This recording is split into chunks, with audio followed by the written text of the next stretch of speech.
So hello and welcome back everyone to this now the beautiful wonderful सा video. Mood थोड़ा ख़राब है आज क्योंकि वीडियो हम लोगों ने रिकॉर्ड कर लिया था लेकिन वो रिकॉर्डिंग प्रॉपर तरीके से हुआ नहीं था, इसलिए ये सेकंड रिकॉर्डिंग है। सेम टॉपिक्स हम लोग एक्सप्लेन करेंगे। ये मैंने पूरा लिखवा के समझा दिया था लेकिन वो रिकॉर्ड नहीं हो पाया था, लेकिन यहीं से करवा लेंगे। मैं दोबारा लिखवाऊंगा नहीं, मतलब यहीं से मैं समझा दूंगा प्रॉपरली। थोड़ा टाइम भी सेव होगा हमारा क्योंकि मैंने लिखवाया था तो उसमें टाइम लगा था। अच्छा दोस्तों, आज जो हम लोग टॉपिक स्टार्ट करने वाले हैं ना दोस्तों, वो है स्टॉक मार्केट इंडेक्स। ठीक है, स्टॉक मार्केट क्या बताओ, इंडेक्स क्या समझने वाले हम लोग, स्टॉक मार्केट इंडेक्स के बारे में समझने वाले। अच्छा, ये जो स्टॉक मार्केट इंडेक्स है ना, ये क्या है? स्टॉक मार्केट तुमको पता है लेकिन इंडेक्स क्या है ये तुमको पता नहीं है। तो सबसे पहले इंडेक्स जान लेते हैं हम लोग।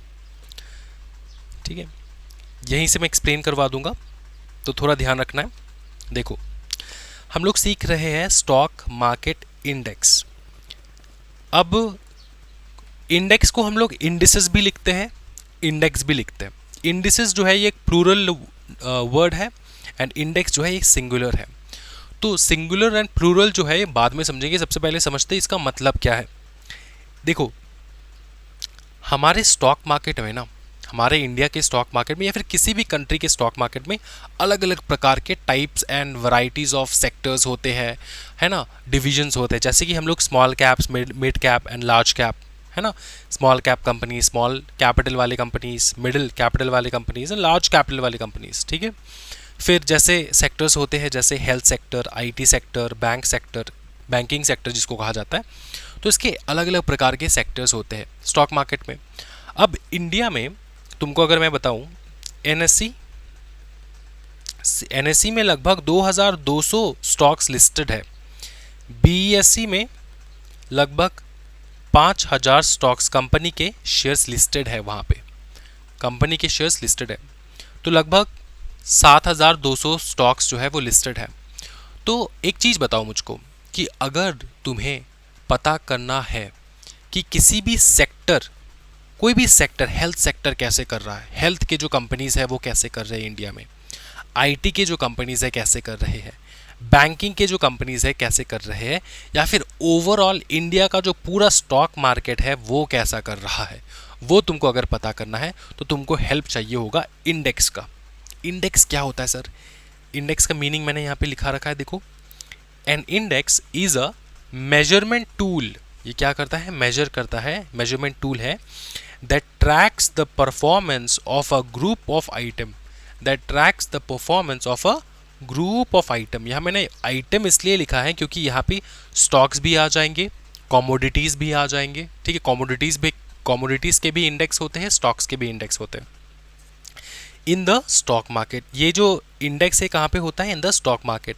And index shows how a selected group of stock is performing over time. कैसे एक सिलेक्टेड ग्रुप ऑफ स्टॉक ये परफॉर्म करता है over a period of time. समझाता हूँ, कोई टेंशन नहीं लेना। देखो, अब अगर मैं पता करने लग जाऊं कि हेल्थ के सेक्टर में, हेल्थ का सेक्टर कैसे कर रहा है, अब हेल्थ के पकड़ लो 500-600 स्टॉक्स या फिर 500-600 कंपनीज लिस्टेड है हेल्थ के, हेल्थ सेक्टर का। आईटी सेक्टर का 600-700 कंपनीज लिस्टेड है। बैंकिंग सेक्टर का 500-600 कंपनीज लिस्टेड है, फॉर एग्जाम्पल। ठीक है, तो इतने सारे कंपनीज का अगर मैं एनालिसिस करने बैठ जाऊं तब तो दिक्कत हो जाएगा। एक एक कंपनीज का एनालिसिस करना तो दिक्कत हो जाएगा, इसलिए हम लोग क्या करते हैं? इंडेक्स बनाते हैं। इंडेक्स से क्या होता है? हेल्थ के जो टॉप कंपनीज है ना, हेल्थ का जो पकड़ लो टॉप 50 कंपनीज है, स्टॉक्स है, उसको ले लेता हूं मैं। ठीक है, अब उसका हेल्थ का टॉप 50 कंपनी अगर अच्छा कर रहा है तो पूरा हेल्थ का सेक्टर ही अच्छा कर रहा है। अगर टॉप 50 कंपनी अच्छा नहीं कर रहा है तो पूरा हेल्थ ही अच्छा नहीं कर रहा है, हेल्थ का सेक्टर अच्छा नहीं कर रहा है।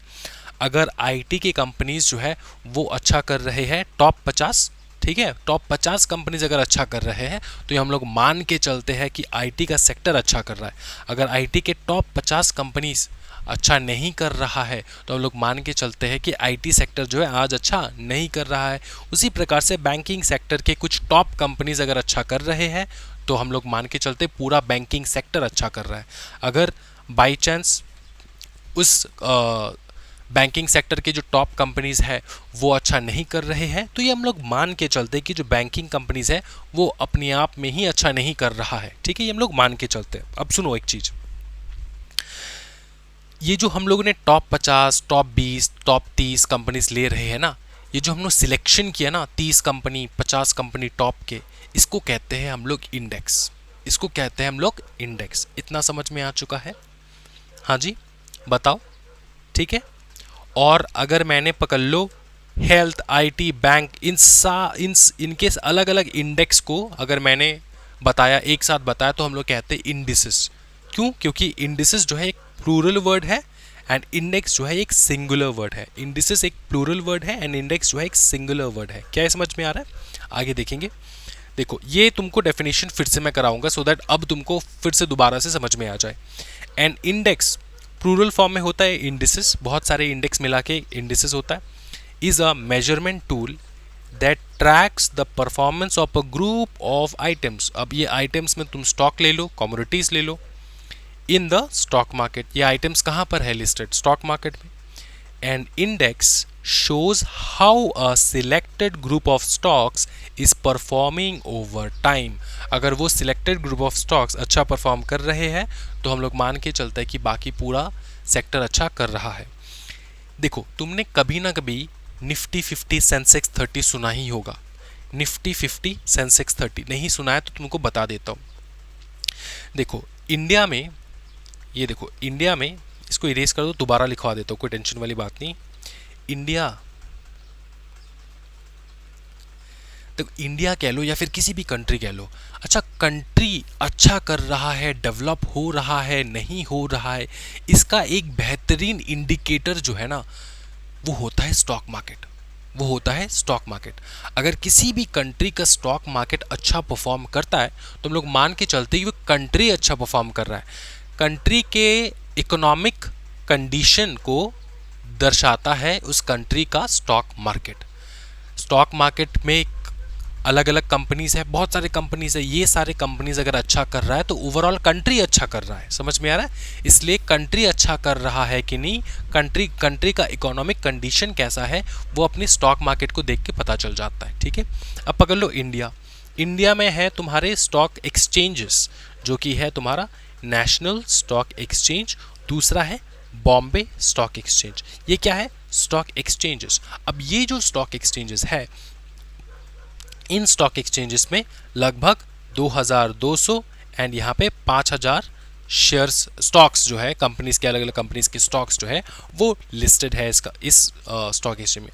ठीक है, अब तुम अगर ये निफ्टी एंड बीएस मतलब एनएससी एंड बीएससी अगर अच्छा कर रहा है, सुनो अच्छे से फिर से, एनएससी एंड बीएससी अच्छा कर रहा है, इसका मतलब इंडिया भी अच्छा कर रहा है। अगर एनएससी एंड बीएससी अच्छा नहीं कर रहा है, इसका मतलब इंडिया भी अच्छा नहीं कर रहा है। जैसे कि पाकिस्तान के स्टॉक मार्केट जो है वो हिल के बैठ गया है आफ्टर ऑपरेशन सिंदूर। ठीक है, तो वो अच्छा नहीं कर रहा है, इसका मतलब क्या? कंपनीज जो है वो अच्छे नहीं कर रहे हैं। स्टॉक मार्केट अच्छा नहीं कर रहा है, इसका मतलब कंपनीज अच्छा नहीं कर रहा है, इसका मतलब पूरा कंट्री ही अच्छा नहीं कर रहा है। समझ में आ रहा है? माइक्रोसॉफ्ट तो निकल ही गया पाकिस्तान से, राइट? धीरे धीरे सारे कंपनीज निकल जाएंगे, बड़े बड़े कंपनीज, हजारों के एम्प्लॉयज़ जो है तबाह हो जाएंगे। समझ में आ रहा है? ये बहुत दुखद बात है, लेकिन एनिमी पर्सपेक्टिव से अगर देखें तो बहुत अच्छी बात है। अच्छा, ये समझ में आ चुका है हमको। अब देखो एनएससी एंड बीएससी। अब एनएससी में इतने सारे स्टॉक्स, बीएससी में इतने सारे स्टॉक्स, हर स्टॉक को जो है एनालिसिस करना, क्या ये पॉसिबल होता है? पॉसिबल नहीं होता, बहुत दिक्कत हो जाता है। तो हम लोग क्या करते हैं, हम लोगों ने एनएससी एंड बीएससी वालों ने इंडेक्सेस निकाला अपने ही स्टॉक्स के। ठीक है, ये 2200 और यहाँ पे 5000, इसका इंडेक्स निकाला। इंडेक्स में क्या होता है? Group of stocks. सेंसेक्स 30 जो है ये है बीएससी का इंडेक्स। ठीक है, बीएससी में टॉप 30 जो कंपनीज है, टॉप अच्छे से समझना, बीएससी में बॉम्बे स्टॉक एक्सचेंज में जो टॉप 30 कंपनीज है उसका इंडेक्स होता है सेंसेक्स 30। एनएससी में जो टॉप 50 कंपनीज होते हैं उसका इंडेक्स होता है निफ्टी 50। ठीक है। निफ्टी 50, सेंसेक्स 30 ये उस प्रकार के इंडेक्सेस है जहां पे सारे ही सेक्टर्स हैं। यहाँ पे तुमको मेडिकल देखने को मिल जाएगा, मतलब हेल्थ देखने को मिल जाएगा, आईटी देखने को मिल जाएगा, स्टील देखने को मिल जाएगा, अलग अलग प्रकार के, समझ में आ रहा है, सेक्टर्स तुमको बैंक्स देखने को मिल जाएगा, अलग अलग प्रकार के बैंक देखने को मिल जाएगा, तो बैंक्स भी तुमको यहाँ पे देखने को मिलेगा। क्या है समझ में आ रहा है? तो इसका मतलब ये है कि निफ्टी 50 किसी एक पर्टिकुलर सेक्टर का नहीं है। निफ्टी 50 जो है या फिर सेंसेक्स 30 जो है, ये जो टोटल स्टॉक्स वहाँ पे लिस्टेड है ना, उनके टोटल स्टॉक्स जो लिस्टेड है उसमें से टॉप कंपनीज का स्टॉक जो है इस पे कलेक्शन है। समझ में आ रहा है? बास्केट ऑफ स्टॉक्स है, ये बास्केट ऑफ स्टॉक्स है, एक बास्केट में बहुत सारे स्टॉक्स है और अलग अलग सेक्टर्स के हैं यहाँ पे।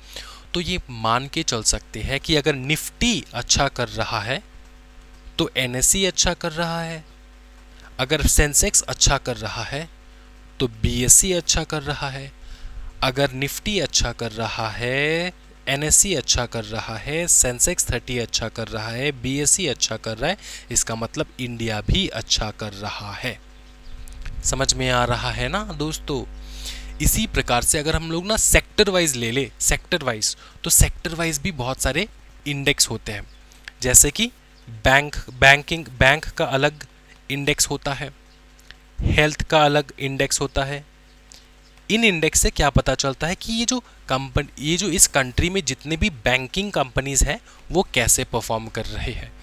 पकड़ लो, अगर 500 बैंकिंग कंपनीज है, उनमें से अगर मैंने 50 टॉप बैंकिंग कंपनी को उठा लिया और उस कंपनी का मैंने ट्रैक करना चालू कर दिया उस 50 कंपनीज का, वो अगर अच्छा कर रहे हैं तो बाकी सारे banking companies on an average अच्छा ही कर रहा है। देखो, एक चीज़ समझना है कि ऐसा नहीं होता है कि अगर, देखो सिंपल चीज़ समझो, ठीक है, सेंसेक्स में 30 कंपनीज हैं और उसमें सेंसेक्स 30 है, मतलब बीएससी का, और बीएससी में लिस्टेड कितने कंपनीज है? 5000 कंपनीज, ठीक है। इसका मतलब कभी ऐसा नहीं होता कि अगर सेंसेक्स 30 अच्छा कर रहा है तो पूरा का पूरा 5000 कंपनीज अच्छा कर रहे हैं। ऑन एन एवरेज अच्छा कर रहा होता है, मतलब पकड़ लो 5000 में से 4000 कंपनीज अच्छे कर रहे हैं, 4500 कंपनीज अच्छे कर रहे हैं, इस प्रकार से होता है, ठीक है। ऑन एन एवरेज पता चलता है कि वो कंपनीज अच्छे कर रहे हैं, बुरा कर रहा है, क्या कर रहा है, क्योंकि सारे कंपनीज एक दिन में एक साथ तो अच्छा नहीं हो सकता। आज पकड़ लो रिलायंस अच्छा कर रहा है तो कल रिलायंस मतलब खराब करेगा, इन्फोसिस अच्छा कर लेगा। आज इन्फोसिस अच्छा कर रहा है तो कल इन्फोसिस खराब करेगा। समझ में आ रहा है ना? तो इस प्रकार से होता है नॉर्मली, ठीक है। तो ऑन एन एवरेज पता चलता है कि मैक्सिमम कंपनीज अच्छे कर रहे हैं, मैक्सिमम कंपनीज खराब कर। तो मार्केट अगर अच्छा है, ठीक है, तो अगर सेंसेक्स अच्छा कर रहा है, सेंसेक्स 30 अच्छा कर रहा है, तो मैक्सिमम 50,000 में से जो मैक्सिमम कंपनीज हैं वो अच्छे ही कर रहे होते हैं। समझ में आ रहा है? ये हम लोग इंडिकेटर है, ये इंडिकेट करता है। क्या है, समझ में आ चुका है? अच्छा, तुमको थोड़ा इंटरनेशनल ज्ञान दे देता हूँ मैं। निफ्टी में जैसे निफ्टी 50 है, ये है top 50 companies in national stock exchange. Sensex 30 है, वो है top 30 companies in Bombay stock exchange. USA में है डाउ जोन्स, ठीक है। तुम ना सुबह सुबह जी बिजनेस खोल के बैठ जाना सुबह 7 बजे, तो तुमको पता चल जाएगा कि डाउ जोन्स क्या है, फिर निफ्टी 50 क्या है। वहाँ पे वो लोग बहुत बातें करते हैं, वहाँ पे स्टॉक एनालाइज़र होते हैं, वो एनालिसिस करते हैं, ठीक है। ब्रोकर्स होते हैं, वो लोग एनालिसिस करते हैं, तुमको बताते हैं कि क्या प्रिडिक्शन हो सकता है, कैसे कौन से सेक्टर्स अच्छे कर सकते हैं, कौन से सेक्टर्स ख़राब कर सकते हैं। सारा इंडिकेशन जो है वहाँ पे तुमको मिल जाता है और एन एवरेज। उनका फॉलो नहीं करना है, ये तो मैं तुमको एडवाइस दूंगा, लेकिन समझने के लिए तुम देख सकते हो। अच्छा, यूएसए में है डाउ जोन्स जो है 30 लार्ज अमेरिकन कंपनीज। जापान में है निकी 225 जो कि है 225 major companies in Japan. And UK में है एफटीएसई 100 जो कि 100 टॉप कंपनी यूके कंपनीज, ठीक है। तो सुनो, यूके अच्छा कर रहा है कि नहीं ये पता चलता है एफटीएसई 100 से। ये अगर अच्छा कर रहे, ये टॉप 100 कंपनीज अच्छा कर रहे हैं तो यूके का इकोनॉमी अच्छा कर रहा है। अगर 225 कंपनीज जापान के अच्छे कर रहे हैं तो जापान का इकोनॉमी अच्छा कर रहा है। अगर 30 लार्ज अमेरिकन कंपनीज अच्छे कर रहे हैं तो हमारा यूएसए जो है वो भी अच्छा कर रहा है। हमारा तो है नहीं यूएसए, उनका यूएसए अच्छा कर रहा है। अच्छा, अगर निफ्टी 50 एंड सेंसेक्स 30 अच्छा कर रहे हैं इंडिया में तो इंडिया का इकोनॉमी अच्छा कर रहा है। क्या ये समझ में आ रहा है? ये एक प्रकार का इंडिकेटर होता है।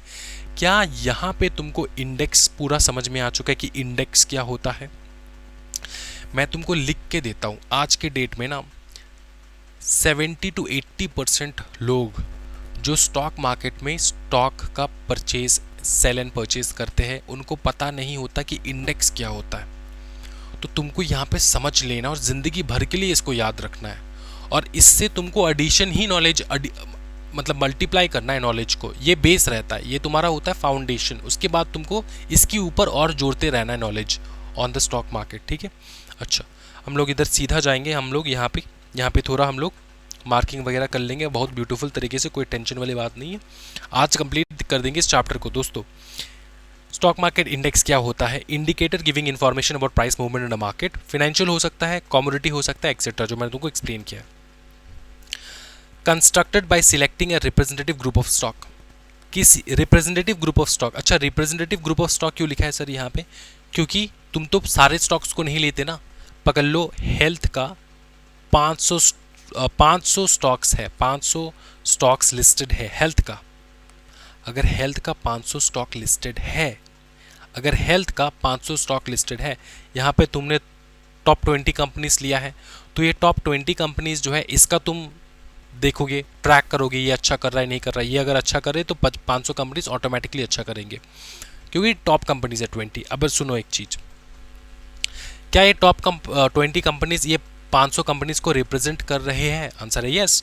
तो यही बनता है यहाँ पे रिप्रेजेंटेटिव ग्रुप ऑफ स्टॉक्स। अब देखो, capture overall behaviour of equity market of specific sectors. Next आता है calculated relative to a base period and a base value. ये क्या होता है base period and base value? अब देखो, जब तुम किसी भी स्टॉक का एनालिसिस करते हो, समझ में आ रहा है, किसी भी स्टॉक को एनालिसिस करते हो तो तुम क्या करते हो? एक पर्टिकुलर पीरियड ऑफ टाइम लेते हो ना, कि एक हफ्ते में स्टॉक ने कैसा किया, एक महीने में कैसा किया, 2 महीने में कैसा किया, 3 महीने में कैसा किया। तो जो भी तुम बेस पीरियड लेते हो, जितना महीने का तुम चेक करते हो सारे स्टॉक्स का, वो होता है तुम्हारा बेस पीरियड। और हर स्टॉक का एक बेस वैल्यू होता है। ठीक है, तो वो बेस वैल्यू जब तुम पकड़ के स्टॉक को एनालिसिस करते हो, वो बच जाता है उसका बेस वैल्यू। इसको समझाता हूं मैं और अच्छे से। Base value and base period समझना बहुत अच्छे से। इसमें समझना है दोस्तों, हम लोग देख रहे हैं बेस पीरियड सबसे पहले। अच्छा, अब एक चीज बता, अगर मैं तुमको कहूं, ठीक है, अगर मैं तुमको कहूं कि पकड़ लो बीएससी जो है, बीएससी ये अच्छा कर रहा है या फिर बुरा कर रहा है, कैसे तुमको समझ में आएगा अच्छा कर रहा है बुरा कर रहा है? हाँ जी, तुमको कंपैरिजन करना है ना। एक तुमको चाहिए होगा टाइम, बेस टाइम, जिसको हम लोग कहते हैं बेस पीरियड। ठीक है, पकड़ लो बेस पीरियड है 1978 से लेकर 1979। ये जो साल है ये एक बेस पीरियड है। ठीक है, समझ में आ रहा है? और आता है तुम्हारा बेस, अब इसको समझाऊंगा और अच्छे से, टेंशन मत लो। बेस एक होता है तुम्हारा, देखो यहाँ पे देखो अच्छे से, एक होता है तुम्हारा बेस पीरियड, ये देखो एक होता है तुम्हारा बेस पीरियड, दूसरा होता है बेस वैल्यू। अब वैल्यू समझना है, वैल्यू हम ना ओवरऑल वैल्यू लेते हैं, एक एस्टिमेटेड वैल्यू लेते हैं, सो दैट कंपैरिजन करने के लिए इजी हो जाए। बेस वैल्यू, बेस वैल्यू हम लोग नॉर्मल 100 लेते हैं या फिर 1000 लेते हैं। और ये क्यों लेते हैं तुमको समझाता हूँ मैं। पकड़ लो 1979, ठीक है, 1979 ये है तुम्हारा क्या है बताओ? बेस टाइम या फिर बेस पीरियड। ठीक है, बेस वैल्यू पकड़ लो हम लोगों ने लिया है 100 और बेस टाइम लिया है हम लोगों ने 1978 टू 1979। ये है बेस टाइम जो कि बेस पीरियड, एंड हम लोग ने बेस वैल्यू लिया है एज अ 100। समझ में आ रहा है? तो आज के डेट में अगर हम लोग कंपेयर करें कि तब से आज क्या सेंसेक्स अच्छा कर रहा है खराब कर रहा है, तो हम लोग ये कैसे डिटरमाइन करेंगे? पकड़ लो आज के डेट पे Sensex today is 8,000 points, 8,000 points में चल रहा है आज के डेट में, ठीक है। तो इसका मतलब क्या है,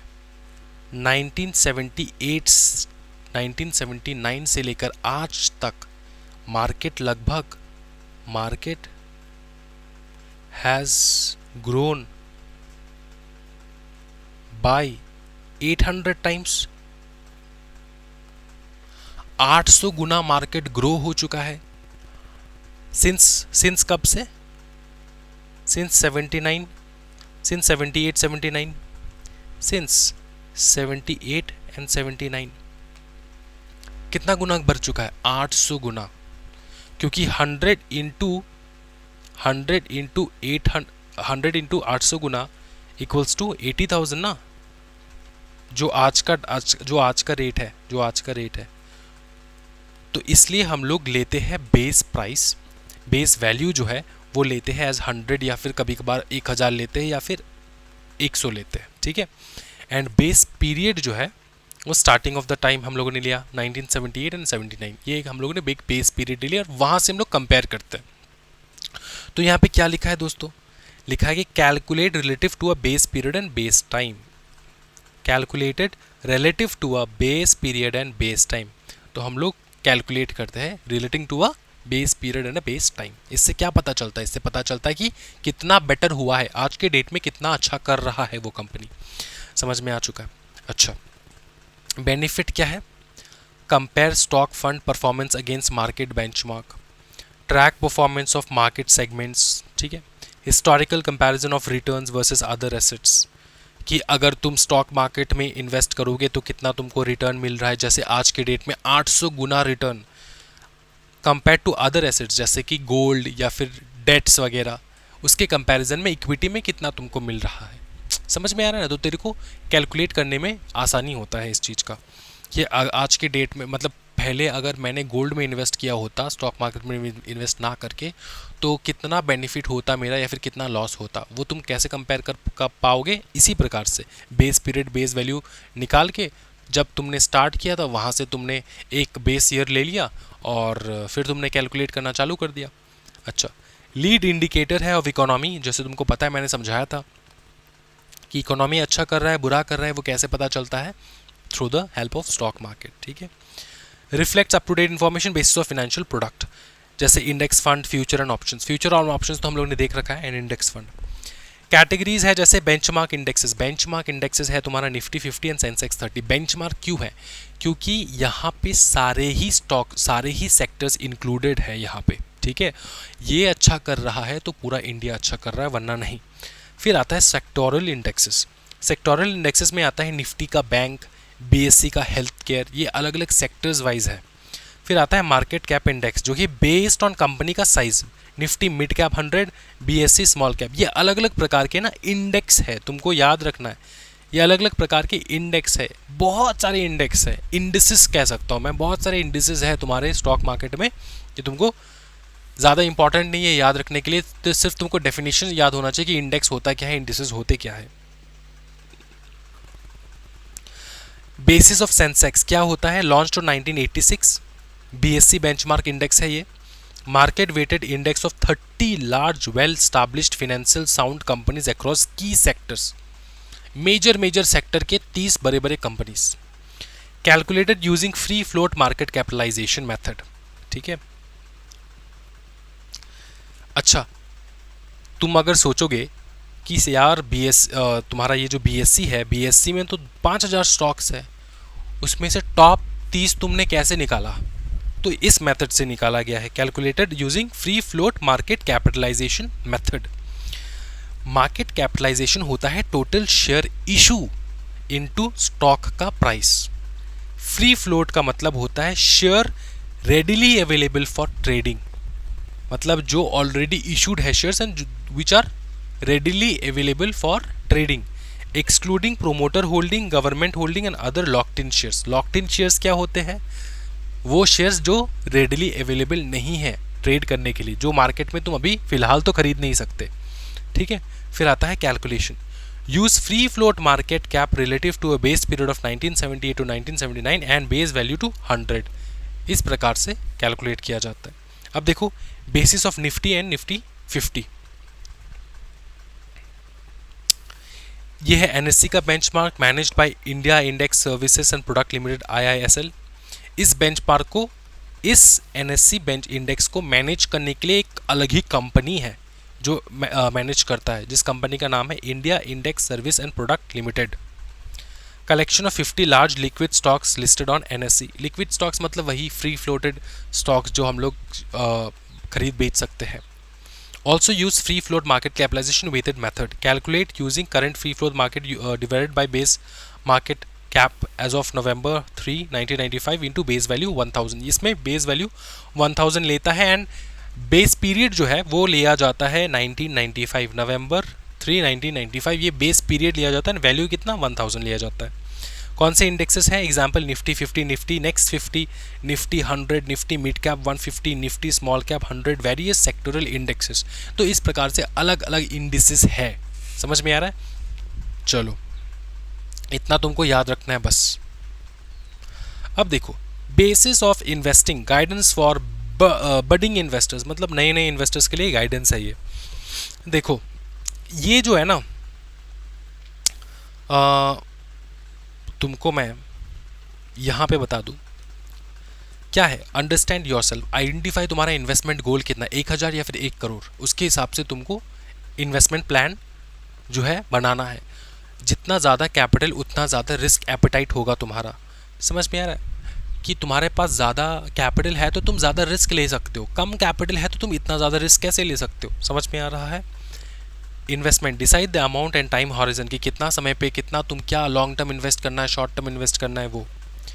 नो द रिस्क, मार्केट का रिस्क क्या होता है। फिर असिस्टमैटिक रिस्क क्या होता है, अनसिस्टमैटिक रिस्क क्या होता है, इन्फ्लेशन रिस्क क्या होता है, लिक्विडिटी रिस्क क्या होता है, वॉलेटिलिटी रिस्क क्या होता है, करंट रिस्क क्या होता है। ये अलग अलग प्रकार के रिस्क जो है तुमको पता होना चाहिए। मार्केट रिस्क का मतलब होता है जो सिस्टमैटिक होते हैं, affects overall market. Unsystematic risk हो जाता है अफेक्ट स्पेसिफिक कंपनी या फिर इंडस्ट्री को अफेक्ट किया जाता है। ठीक है, पकड़ लो बहुत ज़्यादा बारिश हो गया, बहुत ज़्यादा बारिश हो, फ्लड आ गया और सारे एग्रीकल्चरल क्रॉप्स जो है वो ख़त्म हो गया, तो जो एग्रीकल्चरल कंपनीज़ है उसको अफेक्ट होगा ना कि आईटी कंपनी को। आईटी कंपनी को क्या कोई दिक्कत वाली बात नहीं है उसके लिए। तो यह है अनसिस्टमैटिक रिस्क। फिर आता है inflation risk, loss of purchasing power due to inflation eroding returns. इसका मतलब ये होता है कि देख जब इन्फ्लेशन हो जाता है ना, लोगों के हाथ में पैसा कम रहता है तो वो लोग स्टॉक मार्केट में इन्वेस्ट थोड़ी ना करेंगे, वो तो सेव करेंगे सो दैट वो लोग खर्चा पानी अपना चल पाए। ये एक होता है इन्फ्लेशन का risk. Liquidity risk, difficult in selling an investment quickly without affecting price. कि लिक्विडिटी रिस्क ये होता है कि कभी कभार ऐसा होता है कि तुम इन्वेस्टमेंट जो है वो सेल नहीं कर पाते हो बिकॉज प्राइस सही नहीं मिल रहा है तुमको। Difficult in selling an investment quickly without affecting price. तुमको अगर अभी के अभी बेचना है तो अभी मार्केट में जो रेट चल रहा है उसमें बेच दो। अगर अच्छा रेट है तो अच्छी बात है, अगर अच्छा नहीं है तब भी तुमको बेचना पड़ेगा क्योंकि तुमको अभी बेचना है, इमीडिएट बेचना है। सेलिंग एन इन्वेस्टमेंट क्विकली, तो क्विकली अगर बेचना है ना तो वहाँ पे तुम्हारा थोड़ा लॉस हो जाता है क्योंकि तुम प्लान नहीं कर पाते।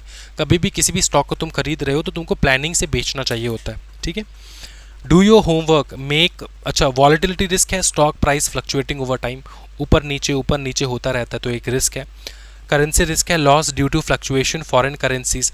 अगर डॉलर ऊपर हो जाए, इंडिया का रुपी जो है वो गिरने लग जाए तो क्या हो जाता है, एक रिस्क होता है, इसको कहा जाता है करेंसी रिस्क। ठीक है, अच्छा, do your homework, informed decisions लेना है प्रॉपरली, पूरा अच्छे प्रकार से कंपनीज को समझना है, प्रोमोटर के डिटेल्स को समझना है, फिनेंशियल एबिलिटीज़ को समझना है, उसके बाद तुमको इन्वेस्ट करना होता है।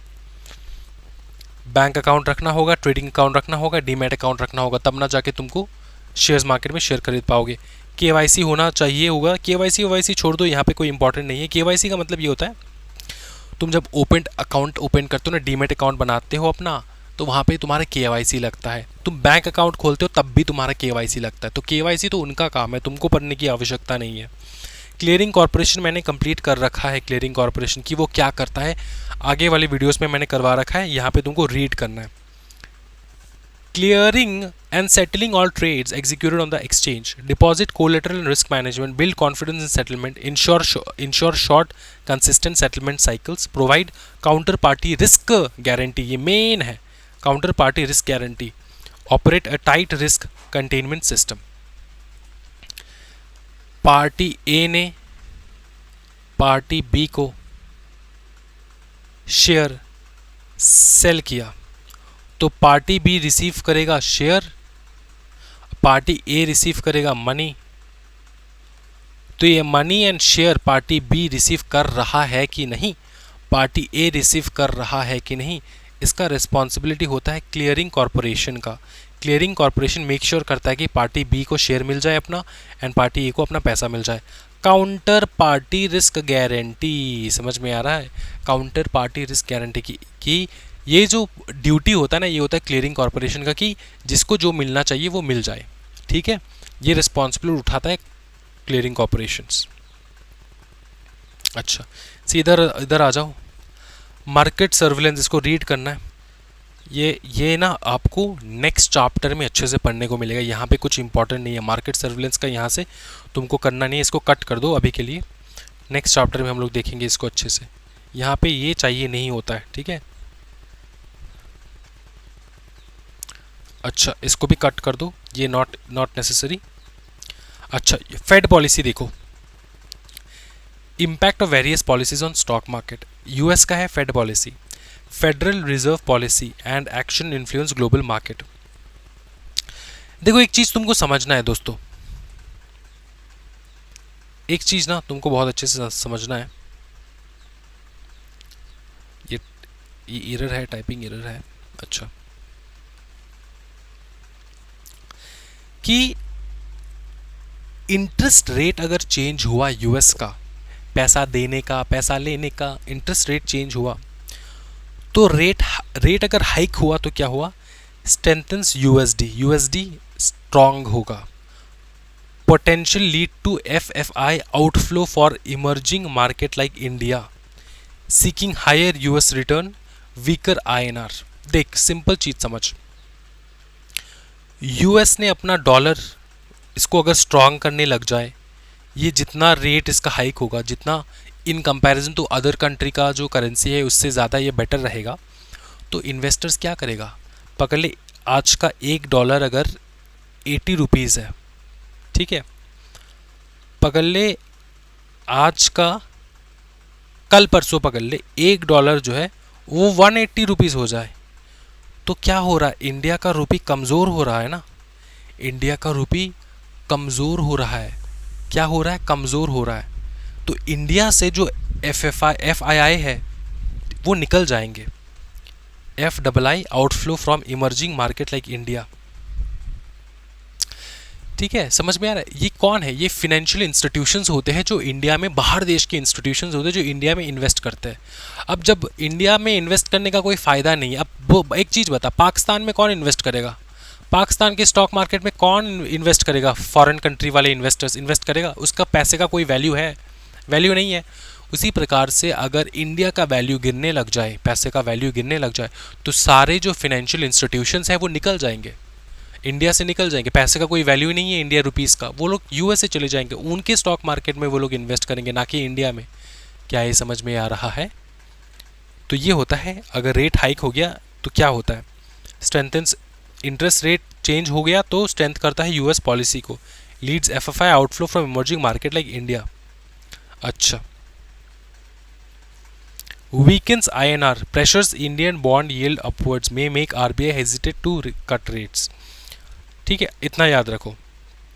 रेट कट मतलब generally positive for market, potentially boost FII inflow of India, offer better relative return. इसका मतलब क्या होता है? इसका मतलब समझना, तो अगर रेट हाइक हो रहा है, यूएस देखो, ये जो यूएस का फेड पॉलिसी है ना, यूएस के फेड अगर इंक्रीज कर रहा है इंटरेस्ट रेट, तो क्या होता है? यूएस का जो डॉलर है इसका वैल्यू बढ़ता रहता है, इसका वैल्यू ज़्यादा होता रहता है। ठीक है, इसका वैल्यू क्या होता है? ज़्यादा होता रहता है। तो जैसे इंडिया का मार्केट है वो वीक लगने लग जाता है, उसका पैसे का वैल्यू कम हो जाता है, तो निकल जाते हैं FII। लेकिन अगर रेट कट हो गया तो क्या होगा? रेट कट का मतलब क्या होता है? फेड जो है ना वो अपने इंटरेस्ट रेट जो है वो डिक्रीज कर देते हैं। क्या कर देते हैं? डिक्रीज कर देते हैं इंटरेस्ट रेट। तो अगर डिक्रीज कर देते हैं ना इंटरेस्ट रेट, तो क्या डॉलर वीक हो रहा है? डॉलर थोड़ा वीक हो रहा है। डॉलर वीक हो ना हो, बाकी देश के जो कंट्री के जो पैसे हैं ना वो कमज़ोर नहीं हो रहा है, वो और अट्रैक्टिव लगने लग जाता है। समझ में आ रहा है? तो अगर पकड़ ले $1 इक्वल्स टू 80 रुपीज़ था, और आज के डेट में अगर रेट कट हो गया तो $1 इक्वल टू 78 रुपीज़ आ गया, तो ये अच्छी बात है इंडिया के लिए। इंडिया का पैसा जो है वो डॉलर के साथ compete करने की कोशिश कर रहा है। समझ में आ रहा है? तो इंडिया का मार्केट अट्रैक्टिव लगने लग जाता है, तो तब जाके बूस्ट होता है FII का इन्फ्लो इंडिया में। FII जो है, फिनेंशियल इन्वेस्टर्स जो है, फॉरेन फिनेंशियल इंस्टीट्यूशंस जो है, वो सारे आ जाते हैं इंडिया में। क्या करने के लिए? बताओ ना, इन्वेस्ट करने के लिए। ठीक है, अच्छा फिर देखो क्रेडिट पॉलिसी ऑफ RBI। ये तो फेड पॉलिसी समझ में आ चुका है। तुमको दो ही चीज़ याद रखना है फेड पॉलिसी में, एक है रेट हाइट एंड एक है रेट कट। दोनों से क्या इफेक्ट होता है, बस इतना ही तुमको याद रखना होता है। ठीक है, नेक्स्ट देखो की इंस्ट्रूमेंट्स देखने वाले हम लोग। Credit policy of RBI simple चीज़ है। क्रेडिट पॉलिसी ऑफ RBI का मतलब ये होता है कि RBI जो किस रेट में वो लोग क्रेडिट दे रहे हैं, लोन दे रहे हैं, पैसा रिलीज कर रहे हैं मार्केट में, तो वो डिपेंड करता है ना। देखो ये इंस्ट्रूमेंट्स देखो सीधा, एक होता है bank rate, rate at which RBI discounts bill for commercial bank. ठीक है, जिस रेट पे कमर्शियल बैंक को पैसा मिलता है वो है bank rate. Repo rate, rate at which RBI lends overnight money to bank against securities. Securities के अगेंस्ट में जो ओवरनाइट मनी लैंड किया जाता है by RBI to whom, to the commercial bank दोस्तों, to the commercial bank. Rate at which RBI lends overnight money to bank against securities. ठीक है, तो लोअर रेपो होगा तो चीपर लोन्स होगा, चीपर लोन्स होगा। देख RBI अगर लेस रेट में, लेस इंटरेस्ट रेट में बैंक को पैसा देता है, तो बैंक भी तो लेस इंटरेस्ट रेट में पब्लिक को पैसा देगा। पब्लिक के पास पैसा आएगा तो पब्लिक फिर ना स्टॉक मार्केट में पैसा लगाएगा। दोस्तों ये है पूरा एक फैमिली ट्री, समझ में आ रहा है? Lower repo rate cheaper loan boost economy, higher repo rate costlier loan controls inflation. क्या ये समझ में आ रहा है? अच्छा ये ना तुमने इकोनॉमिक्स में CSET में पढ़ रखा है ये सारा चीज़, तो मैं यहाँ पे पढ़ा के ना टाइम वेस्ट नहीं कराऊंगा। डाउट है तो तुमको पूछ लेना है, ये तुमको रीड करना है ये वाला पोर्शन। कुछ तो मैं रीड करने के लिए दूंगा ही दूंगा तुमको भैया, लेसन खत्म होने वाला है। लास्ट टॉपिक है हमारा इन्फ्लेशन का index, measures the rate of inflation use to compare purchasing power over time. India's key indexes, wholesale price index, consumer price index, ये दो प्रकार के इंडेक्सेस होते हैं जिसको हम लोग मिला के बोलेंगे इंडिसेस, जो इन्फ्लेशन का पता लगाता है कि इन्फ्लेशन किस हद तक हो रहा है। होलसेल प्राइस इंडेक्स क्या होता है? ट्रैक करता है होलसेल प्राइसेस। ठीक है, बेस रहता है उनका 2011-2012, released monthly, measures producer level inflation. फिर आता है consumer price index, track retail price of goods and services consumed by house hold, है ना, कि किस प्राइस में तुम्हारा हाउस होल्ड मतलब नॉर्मल लोग जो है वो रिटेल जो है प्रोडक्ट खरीद रहे हैं फ्रॉम द रिटेलर्स। ठीक है, और ये है होलसेलर्स, किस होलसेल रेट में वो लोग दे रहे हैं। ये भी बेस 2012 रखते हैं, रिलीज मंथली। ठीक है, ओके, ये दो बस खत्म। Key differences between WPI and CPI is wholesale good only, और यहाँ पे रिटेल गुड एंड सर्विसेज। अच्छा, impact on stock market, low interest rate, cheaper borrowing, higher consumer spending. High inflation अगर हो तो, इन्फ्लेशन अगर हो रहा है तो सिंपल चीज़ है RBI हाइक करता है इंटरेस्ट के रेट को। बोरोइंग कॉस्टली हो जाता है, लोन लेना बहुत कॉस्टली हो जाता है, इंटरेस्ट रेट ऊपर चला जाता है। लोअर कॉर्पोरेट प्रॉफिट होते हैं, lower valuations, negative for stock market. ठीक है, बस इतना याद रखो, काफ़ी है। ये लेसन राउंड अप है, इसके साथ ये चैप्टर कंप्लीट हो जाता है। ठीक है, बाकी जितना मैंने करवाया ना इस चैप्टर में, ये काफ़ी है for your entire chapter. Next class हम लोग मिलेंगे विद न्यू चैप्टर एंड बहुत इंटरेस्टिंग वीडियो होने वाला है। आज की वीडियो में इतना ही दोस्तों। कोई डाउट एंड किसी प्रकार का कन्फ्यूजन अगर हो तो कमेंट सेक्शन में ज़रूर कमेंट कर देना। आज की वीडियो में इतना ही दोस्तों। Thank you so much everyone. Happy learning guys. Bye bye, take care, जय हिंद।